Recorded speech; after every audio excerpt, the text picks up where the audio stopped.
जमींदार साहब आज अपनी गलती पर खुद ही शर्मिंदा थे। आज उनके घर की इज्जत पर दाग लगते लगते बच गया। चौधरी साहब, हमने ब्लैकमेल करने वाले दोनों गुंडों को पकड़ लिया है।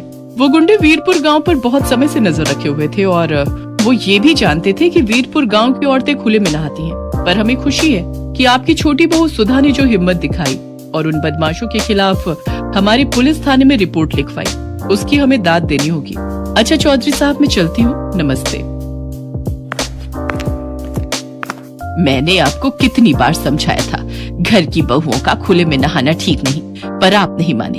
अब कुछ भी हो जाए, मैं अपनी बहुओं के लिए घर में गुसल खाने की व्यवस्था जरूर करूंगी। वीरपुर गांव जहां घरों में गुसल खाने की व्यवस्था नहीं थी, इसलिए गांव की औरतें खुले में नहाने को मजबूर थी।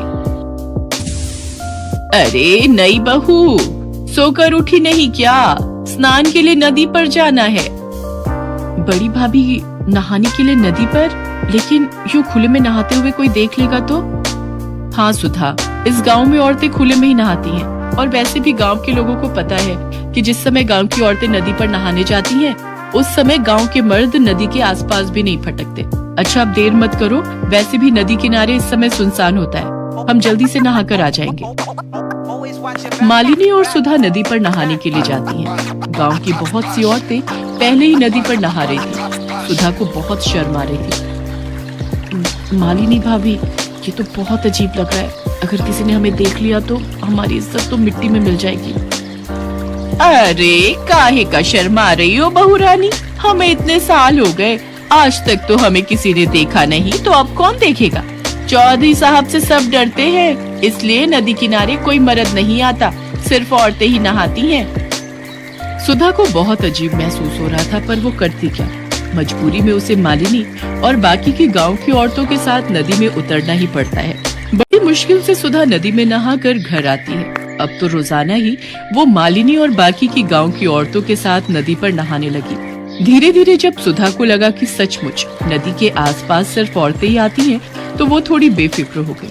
पर एक दिन जब सब बहुएं नदी पर नहा रही थी, मालिनी भाभी, लग रहा है कोई हमें देख रहा है। नहीं तो तुम्हारे मन का वहम है, लगता है तुम्हारा डर अभी तक नहीं गया है। चलो जल्दी से नहा लो, फिर घर चलते हैं। अगले दिन भी सुधा को ऐसा ही महसूस हुआ। मालिनी भाभी, मैं कह रही हूँ ना कि कोई है जो हमें देखता है, मुझे बार बार गलत महसूस नहीं हो सकता। अरे बहू रानी, तुम बेकार में ही डर रही हो, किसी की इतनी मजाल नहीं जो हमें नहाते हुए देख ले। और ये सच था, गांव वालों की इतनी हिम्मत नहीं थी कि वो गांव की बहुओं को खुले में नहाते हुए देख ले।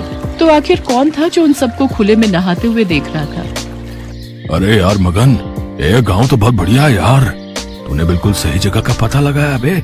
खुले में नहाती इन गांव वालों की बहुओं के हमने बहुत ही बढ़िया फोटो अपने फोन में निकाल ली है बे।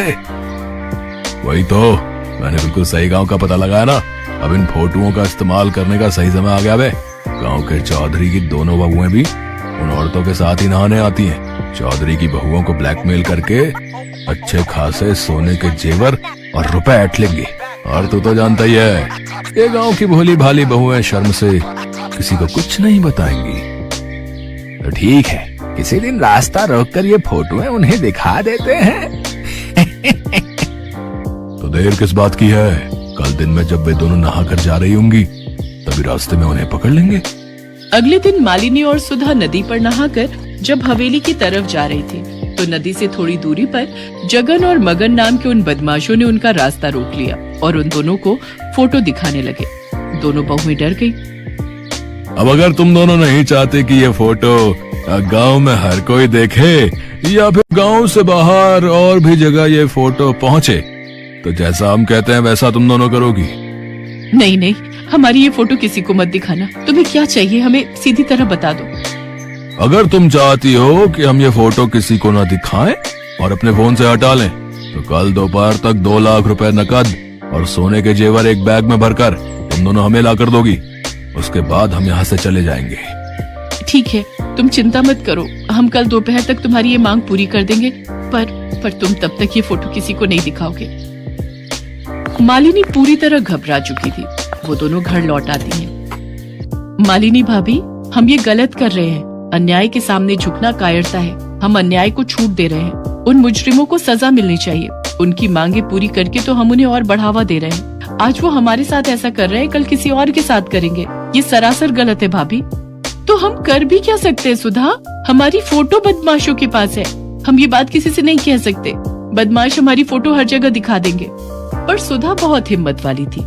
वो मालिनी को बिना बताए पुलिस स्टेशन पहुंचती है और वहाँ पर लेडी ऑफिसर को सारी बात बताती है। सुधा, तुम चिंता मत करो, मैंने ऐसे गुंडों को बहुत सीधा किया है। मैं जैसा कहती हूँ वैसा ही करना। सुधा पुलिस की मदद ले चुकी थी। अगले दिन वो मालिनी के साथ बदमाशों की बताई जगह पर पहुंचती है। गुंडे जैसे ही मालिनी और सुधा के पास आते हैं तभी पुलिस भी वहां पहुंच जाती है। पुलिस को देखकर गुंडे घबरा जाते हैं। पकड़ लो इन गुंडों को।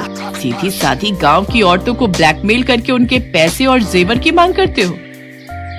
मैडम जी, ये वही गुंडे हैं जिनकी आसपास के गांव की पुलिस तलाश कर रही है। इन्होंने पहले भी कुछ गांव की औरतों को ऐसे ही ब्लैकमेल किया था।